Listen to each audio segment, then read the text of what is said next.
Hey folks, Tindamella, and I want to talk in this video more specifically about trust and why people won't or can't get past that step of trust and into the what I call the actual gate, the pearly gates of acceptance. First of all, what is trust? How do you form trust? Trust comes from actually compromising, which I'll say negotiating. That might be even a better word. And what are you negotiating? You are negotiating a place that both of you, looking at my notes here, a place for both of you to feel safe. And how do you do that? By building. Every building needs a frame, right? A structure. And that frame, that framework, is your boundaries, which are your values. Okay, your values. The place, the structure of the place must have boundaries for both of you in a relationship, for both of you. Okay, and those are your values. The framework are your values. Okay. Now, why, I've talked about this before in other videos, why can't an arrogant person, aggressive person, and then also a passive person, not able to go there to the second stage and not go through trust, because there's no negotiation. The arrogant person, narcissist, does not negotiate. They bully. The passive person does not negotiate because they're too afraid, or their self-esteem, self-spirit connection so low that they settle, and they'll go and allow the arrogant person, the narcissist, to run their lives for them because they're too scared to run their own. So there's no trust because there's no negotiation. The passive person doesn't want to negotiate. They rather just follow the bully. And of course the bully's not going to want to negotiate at all because they are narcissistic. So there's no trust. There's no second stage for them, and neither of them can get to the pearly gates. They're just never going to get there. Okay, so building a place for one another to feel safe, and you do that by the framework of boundaries, your boundaries, which are your values. You negotiate and you come to an agreement of what are your values, what is that framework that you're going to build with. What does it look like? What is it? Okay.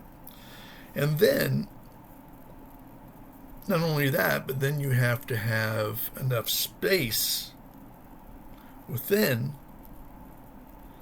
that place for both of you to feel at ease. Okay, if you smother one another, you're not going to feel at ease. That's not enough space. And if you never see each other, then that's too much space to have any trusting relationship. Okay, and that safe place it feels like a a good place, right? It's when you get outside of that place that in that space and all that you start having the anxiety and everything and all this, because the relationship it's not really a relationship. It's not really a healthy relationship. Okay, and then lastly, you have to agree on a pace that feels right for both of you in building that relationship. So the building itself is the relationship. You need a proper framework for the relationship. You need enough space in the relationship for each of you, and you need to go at it at an agreeable pace. Okay. If you cannot negotiate these three things with your partner, both of you can't come to an agreement on these things, then you're really not going to have a very good relationship. Okay, and you can't go to the next step. What is the next step? Accepting that place, accepting that space, accepting that pace. That both of you have come together and built, so that you can now move on and devote yourself to filling in everything in that place, in the spaces and all that in that place. So which is the ninth step. So that's what I wanted to say about why doesn't everybody get to go to acceptance, the eighth step, and the pearly gates of heaven and all that. Simply because you're not willing to negotiate. That's why. Because God is about community. It's not just about you, and not just about that person over there. It's about coming together as one in a community. And if you don't want to negotiate, then there you are. If your values or your structure is so small and you're not willing to be flexible, forget it. And there are a lot of places, a lot of institutions that are very inflexible. And do you think they're going to go to heaven? Who make those rules and all that? How can you? You're so inflexible. And that's not a place to be inflexible. Sorry. It doesn't work that way. And that's why I think the vast majority it cannot make it to that eighth step of acceptance, because they're not willing to negotiate. You could say compromise. I don't like compromise so much because it makes it feel like you're settling. We don't settle. We negotiate to where we both have good self-esteem, a good self-spirit connection with our own spirit, and also with the person that we want to have a relationship with. So negotiate. If your values are so strict and so closed and you can't negotiate, well, then just leave. because that's, you just leave the relationship because it's not going to work out. If if the other person has more flexible, in these days you would call it more liberal thinking,